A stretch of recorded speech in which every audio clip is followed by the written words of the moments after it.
Hi everyone, welcome back to my channel.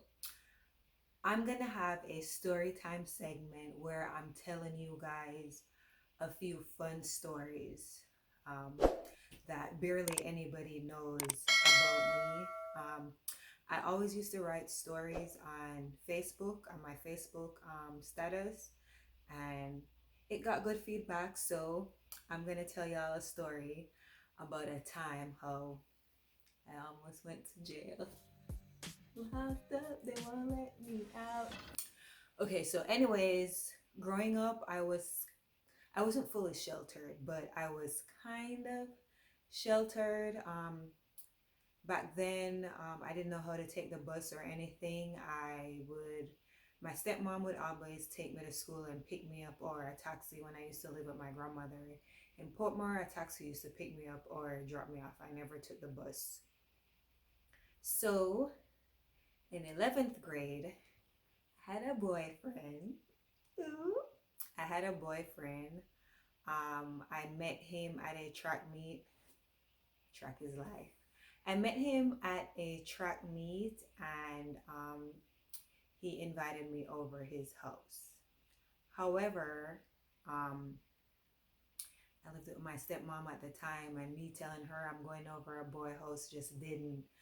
Yeah, my stepmom was not gonna allow that for me to go over to no boy house just like that. So it's so funny that weekend when he had invited me over, I was going to my grandmother's house, but I didn't tell my stepmom that I had accounting class. Like we had an accounting class.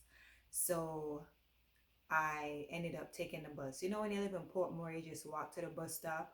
As long as it's a halfway tree, you just hop on the halfway tree bus, head to halfway tree and going back. As long as it's a Portmore and it have like different roads, so Edgewater and stuff. Like when you go to the bus, it will tell you like where you're going. So I know I wasn't gonna get lost. Okay, so I think I took the bus and I went to halfway tree. At that time, he lived in Corville, so he was like, "Oh, come over." Let me backpedal, guys. So we met at a track meet. He told me he was 16 and everything. I'm 16, and I was like, "Okay, he fine or whatever." Okay, so anyways, fast forward back to when I went to his house. So I went to his house two times in a row. The first time, my friend Camilla came with me, and I believe Charlene had came with me too. So it was me, Camilla, Charlene, all three of us. We went to Corville, so we went to his house and whatever. And I'm telling you, this boy is grown. Like he acts grown, and he was 16. He's one of the most but mature boyfriend I think I've ever had. So we went there the first day. Everything was fine. We watched TV. We ate food. Yada yada yada. Took the bus back to Halfway Tree because Charlene's parents was strict too. I hope they don't see this. Well, Charlene's sister was strict too. So we took the bus back to Halfway Tree, and then from Halfway Tree, I took the bus home. Which, thinking about it, it didn't even make any sense because Corville wasn't too far from Portmore. So I didn't see why I took the bus back to Halfway Tree only to take the bus back to Portmore. But anyways, so the next day I decided to go by myself. So I went by myself. He came to meet me out at the bus stop or whatever. So then I went to his house. So we were in the house. At this time I'm a virgin. I'm not doing anything. I'm not having no sex.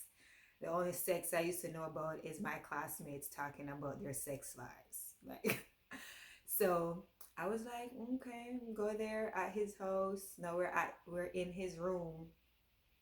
Um, when I was in his room, like I was in my bra and my underwear, but I know I wasn't gonna have sex anyways. Plus, he used to do tracks, and you could see in his tights that his thing was big, and I was like, no, not not for my first time. Hell no. I was like, nope. So I already knew I wasn't gonna do nothing. He was just teasing himself clearly. So, anyways, I hear a knock on the room door. Boom, boom, boom, boom, boom. Lord have mercy, it's the damn police. Tell me why the neighbors call the cops.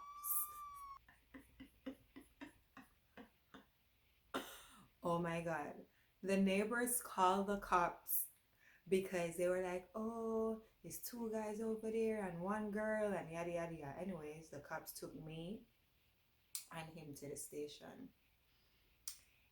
Keep in mind, he told me he was 16, y'all. So when we get to the station, the police was like, you know how old he is? I said, no. Well, I'm lying. I said, yeah, he's 16. He was like, no, birth paper they right here say I'm 14. I'm like, how did these people get his birth paper anyways to know that he was 14? So at that time I was like, Lord Jesus, see me I got jail here because birth paper said he's 14 and I'm 16. Okay? But we never did anything, but you know the police or whatever. So they sent him home and was like, oh, I'm gonna give you a blight. I'm gonna so what they did was they put me in a police car and drove me to the bus stop at 3 Mile and told me to go home. When they told me to go home, I went across the street and I took the bus back to Halfway Tree so I could tell Camilla, Tanisha, and Charlene what the hell just happened, okay? So turns out that he was actually 16. I can't say why the birth papers said that he was 14, but he was actually 16 at the time. But that's the end of the story. Now you guys are finding this out the same time that my dad and my stepmom and my sisters and my mom are finding out. I'm gonna send them this link and be like, please watch. This is one of my secrets. Like, I wasn't a bad child. That was the first thing.